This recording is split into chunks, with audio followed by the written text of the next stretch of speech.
बिस्मिल्लाहिर्रहमानिर्रहीम। अस्सलाम वालेकुम viewers, welcome to my channel cooking with Malika. उम्मीद है कि आप सब खैर आफियत से होंगे। अल्लाह ताला आपको हमेशा खुश और आबाद रखे, आमीन सुम्मा आमीन। तो व्यूअर्स, आज हम चना पुलाव की रेसिपी लेकर आपकी खिदमत में हाजिर हैं।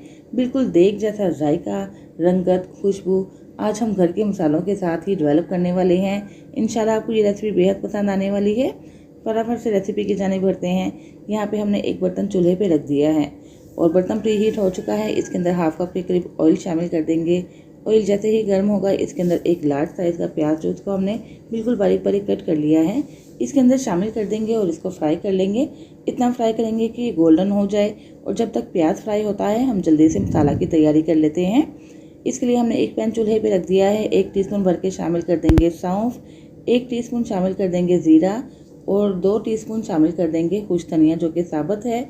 इसके बाद हमने एक टुकड़ा ले लेना है जावित्री का और एक छोटा टुकड़ा ले लेना है जायफल का। ये पूरा टुकड़ा नहीं है, मैंने थोड़ा सा इसको कट करके 1/4 के करीब इसका टुकड़ा ले लिया, क्योंकि इनकी खुशबू तेज़ होती है, इसलिए जायफल और जावित्री इतना ही काफ़ी रहेगा।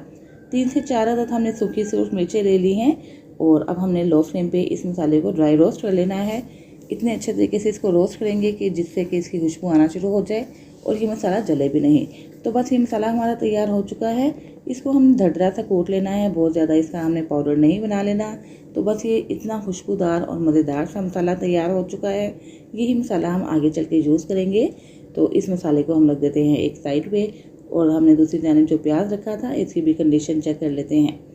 यहाँ पे प्याज देख सकते हैं आपकी बिल्कुल ब्राउन हो चुका है, बस इतना ही ब्राउन हमें प्याज करना है। थोड़ा सा हम निकाल लेंगे, जिसको आगे चल के हमने दम पे भी यूज़ करना है और गार्निशिंग के वक्त भी यूज़ कर लेंगे। अब हमने इसके अंदर जो हमारा बाकी प्याज बच गया था 1 टेबलस्पून भर के शामिल कर दिया है लहसुन अदरक का पेस्ट। 4 से 5 अदद बारीक कटी हुई हरी मिर्चें शामिल कर दी हैं। यहाँ मैंने काट के शामिल किए हैं, आप चाहें तो इसका पेस्ट भी ऐड कर सकते हैं। कुछ साबुत मसाले शामिल करेंगे। 1 दालचीनी का टुकड़ा शामिल कर दिया है, 1 तेज़पात और उसके बाद 1 टीस्पून शामिल कर देंगे ज़ीरा। 4 से 5 अदद लौंग शामिल कर देंगे, 1 बड़ी इलायची, 1 बादियान का फूल और हाफ टी स्पून शामिल कर देंगे साबुत काले मिर्च। और इन मसालों को भी हमने प्याज के साथ अच्छे तरीके से भून लेना है। तो बस भुनाई यहाँ पे करने के बाद हमने क्या करना है, इसके अंदर शामिल कर देना है 1 बड़े साइज़ का टमाटर। ये फ्रीज़ किया हुआ टमाटर है। टमाटरों को कैसे फ्रीज़ करना है, स्टोर करना है, इसकी भी रेसिपी, इसका तरीका मैं आपसे शेयर कर चुकी हूँ, आप मेरी वीडियो में देख सकते हैं। जैसा कि आप जानते हैं कि आजकल टमाटरों की जो कीमत है आसमानों को छू रही है, तो अगर आप इस तरह टमाटरों को सेव कर लें तो आप इसको बर वक्त इस्तेमाल कर सकते हैं बगैर महंगा खरीदे हुए। अब हमने इसके अंदर टमाटर शामिल करने के बाद 2 टीस्पून शामिल कर देना है नमक और उसके बाद जो मसाला बना के रखा था ना, 2 टेबलस्पून भर के मसाला इसके अंदर शामिल कर देंगे।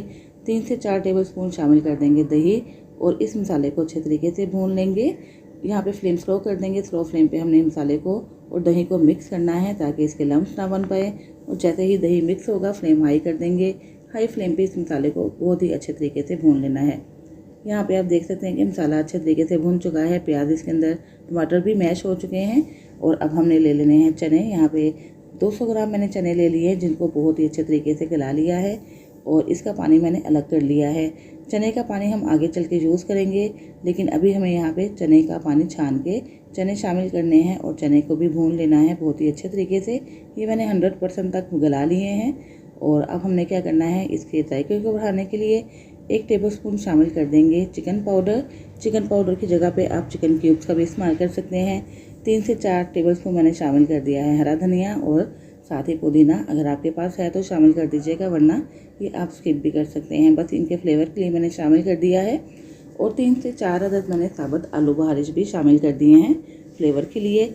ये सारी चीज़ें मिलाने के बाद अच्छे तरीके से इसको फिर भून लेते हैं और उसके बाद इसमें शामिल कर देंगे पानी। तो ये वही चने वाला पानी है जो मैंने बॉयल करते हुए सेपरेट करके रख लिया था। 1 गिलास ये पानी बना है और बाकी 3 गिलास मैंने सादा पानी शामिल कर दिया है, क्योंकि मैंने इस गिलास की मेजरमेंट से 2 गिलास चावल ले लिए हैं। सुपर बासमती चावल का इस्तेमाल कर रही हूँ। उसको मैंने अच्छे तरीके से धोकर भिगो कर रख लिया है। अब हम इसको कवर कर देंगे और पानी को बॉयल आने देंगे। यहाँ पे पानी बॉयल हो चुका है, आप देख सकते हैं। चने हमारे पहले से ही बहुत अच्छे तरीके से गल चुके थे, इसलिए यहाँ पे हमें चने गलाने के लिए ज़्यादा टाइम नहीं लेना पड़ेगा। और पानी जैसे ही बॉयल होगा, इसके अंदर शामिल कर देंगे 2 गिलास चावल, जो कि सुपर बासमती चावल हैं। अच्छे तरीके से धोने के बाद इसको 25 से 30 मिनट के लिए मैंने भिगो के रख दिया था। चावल शामिल करने के बाद इसको मिक्स करेंगे और नमक भी चेक कर लेंगे। अगर आपको नमक कम लगे तो आप यहाँ पे नमक एडजस्ट कर सकते हैं। यहाँ पे मैंने 1 टीस्पून नमक और ऐड कर दिया है क्योंकि मुझे कम लगा था। अब इसको दोबारा से कवर कर लेते हैं, 4 से 5 मिनट के लिए पका लेंगे हाई फ्लेम पे। तो यहाँ पे बस पानी आप देख सकते हैं कि खुश्क हो चुका है और बस इतना ही पानी हमें खुश्क करना है, इससे ज़्यादा पानी ड्राई नहीं करेंगे क्योंकि बाकी पानी एवापोरेट हो जाएगा जब हम इसको दम पे रखेंगे। यहाँ पे आके हमने 4 से 5 साबुत हरी मिर्ची शामिल करनी है। जो प्याज हमने फ्राई करके रखा था ना सेपरेट करके, वो भी यहाँ पे आके ऐड कर देंगे जिससे कि दम के वक्त इसका फ्लेवर बहुत अच्छा रहेगा। और जो हमने मसाला बना के रखा था, पीस के रखा था 2 टीस्पून के करीब, वो मसाला भी यहाँ पे आके शामिल कर देंगे। और इसका होल अगर आपके ढक्कन के अंदर है तो आप बंद कर दीजिएगा, बिल्कुल अच्छे तरीके से कवर करके तकरीबन 15 से 20 मिनट के लिए दम पे रखेंगे। दम पे रखने के बाद हमने चूल्हा बंद कर दिया था और उसके बाद 10 मिनट के बाद मैं आपको इसको एक खोल के दिखा रही हूँ।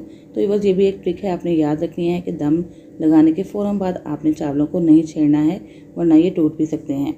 तो ये लीजिए बस मज़ेदार से गर्मा गर्म खुशबूदार और बहुत ही लजीज किस्म के चावल तैयार हो चुके हैं। ये देखिए कितना लंबा लंबा और खिला खिला सा चावल तैयार हुआ है और इतने मज़े के तैयार हुए हैं कि कोई मान ही नहीं पाएगा कि ये चावल आपने घर में तैयार किए हैं। खाने वाला ज़रूर रेसिपी पूछेगा इंशाल्लाह और तारीफ़ किए बिना नहीं जा पाएगा। तो इसकी गार्निशिंग हमने थोड़े से फ्राई किए हुए प्याज के साथ कर दी है, थोड़े से धनिया के साथ इसको मज़ीद सजा दिया है।